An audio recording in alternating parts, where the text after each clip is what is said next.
In the frozen dark of a mining world, where human machines clawed endlessly at stone, something impossible stirred. Not a rumor, not a legend, something alive. Small cries, like the haunting song of whales lost in the void, echoed through the canyons. And when a lone scientist followed that sound, she found them. 5 tiny creatures, pale as carved moonstone, their wings too weak to lift them, their eyes glowing faintly like starlight trapped in crystal. Albino dragon hatchlings, abandoned, starving, neglected without their mother. But here's the question. What happens when humanity stumbles on life it was never meant to control? Do we protect it, exploit it, or destroy it before it grows too powerful? These hatchlings weren't just animals. They were the last heirs of a planet's secret. And one woman's choice would decide whether they lived, or whether humanity claimed them as its next weapon. Before we dive deeper, if stories of discovery, survival, and humanity's toughest choices spark your imagination, don't forget to hit that like button. Subscribe for more epic HFY stories where humans meet the unknown, and sometimes themselves. And hey, share this with a friend who loves dragons, because this one isn't fantasy, it's far stranger and far more real. On Lithra 9, survival wasn't measured in years or even seasons.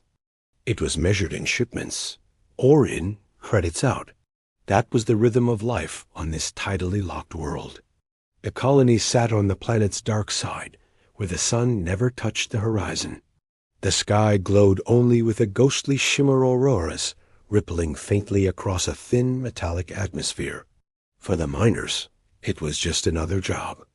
They drilled, blasted, hauled exotic ores, feeding the endless appetite of corporate fleets.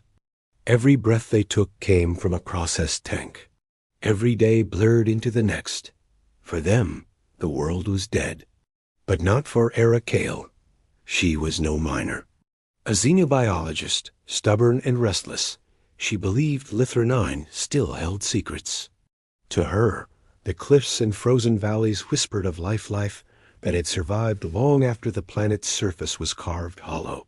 Her colleagues mocked her. Movement in the fissures? Egg fragments that shimmered like crystal? Nonsense, they said. But Aira couldn't shake the feeling. Something was alive out there, something waiting. And as the drills thundered on, she prepared to follow a hunch that would lead her into the darkest canyon of all. It began as a sound. Not mechanical, not the groan of mining rigs, but something softer alien. One night, as the drills above ground fell silent, Aira stood at the edge of Vale's Maw, a canyon so deep it swallowed signals whole. From the shadows below, a chorus rose. It wasn't human. High-pitched, haunting, like the distant songs of whales adrift in an endless sea. The notes wavered, blending with the whisper of cold winds tunneling through the rock. Anyone else would have dismissed it as the wind, but Aira recorded it, listened again, and every time her heart raced faster. She couldn't ignore it.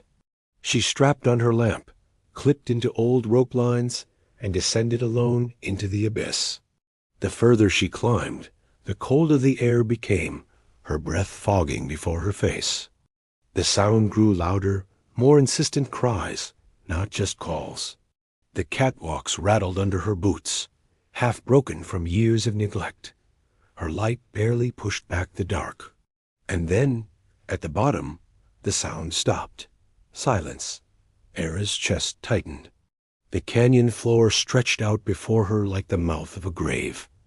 And in that silence, she realized whatever she was chasing was waiting.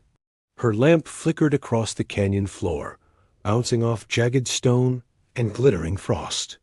And then she saw them. 5 small figures huddled together in a shallow hollow, their bodies trembling against the cold. At first, Aira thought her mind was playing tricks reflections of ice. But then one of them lifted its head. Scales, white as carved moonstone, shimmered faintly in her light. Translucent wings folded tight against tiny bodies. Eyes, milky yet luminous, blinked up at her with a mix of fear and hunger. They were no myth, no carved fossil, no hallucination from exhaustion. They were alive albino dragon hatchlings. Aira's breath caught in her throat. She counted them.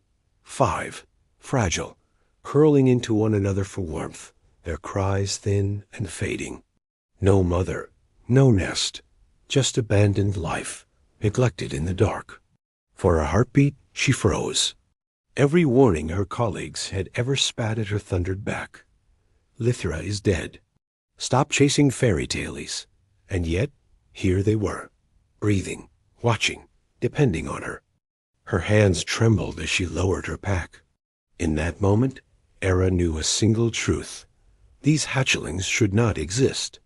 But because they did, their fate, life, or extinction was now hers to decide. Aira's instincts screamed to leave them, to report them, to do anything but scoop them into her arms. But when one of the hatchlings let out a weak, rasping cry, her heart made the decision for her. She wrapped them in thermal blankets, tucked them inside insulated cargo crates, and carried them back toward the outpost. Each step felt like a crime. If the corporation discovered what she had taken, it wouldn't just mean termination, it would mean the hatchlings dissected, cataloged, sold. Zyros Mining didn't believe in preservation. It believed in profit. Back in her quarters, she set up makeshift incubators, feeding them with protein slurries synthesized for lab animals. To her astonishment, they ate. Tiny jaws clicked with precision, wings shuddering as strength returned. And in the dim light of her lab, they began to show personalities. The largest, bold and demanding, nudged her hand before every feeding. The smallest, frail and silent, only watched its eyes tracking her with unsettling focus. She documented everything, notes encrypted, logs hidden. Yet she knew this couldn't last. Secrets, especially living ones, had a way of escaping. And if anyone found out what she was hiding, the hatchling's fragile future would collapse overnight. For weeks, Aira lived in quiet terror, balancing research with caretaking. Every chirp, every flicker of bioluminescence, every fragile wingbeat felt like a miracle she could barely protect. But secrecy never lasts. One evening, as she prepared nutrient gel, the door to her quarters hissed open without warning. Darwin, one of the colony's technicians, stood frozen in the doorway. His eyes locked onto the hatchlings before she could hide them. "What are those?" His voice cracked between awe and greed. "Keep your voice down," she hissed, shoving him back, trying to shield the crates. Darwin stepped closer, wonder twisting into calculation. "Do you realize what you found? Dragons. Proof of apex predators. Zyros will make us rich. They'll kill them," she snapped. "They won't survive corporate study." A smirk curled across his face. "Then maybe I should be the one to report them." That night, Aira couldn't sleep.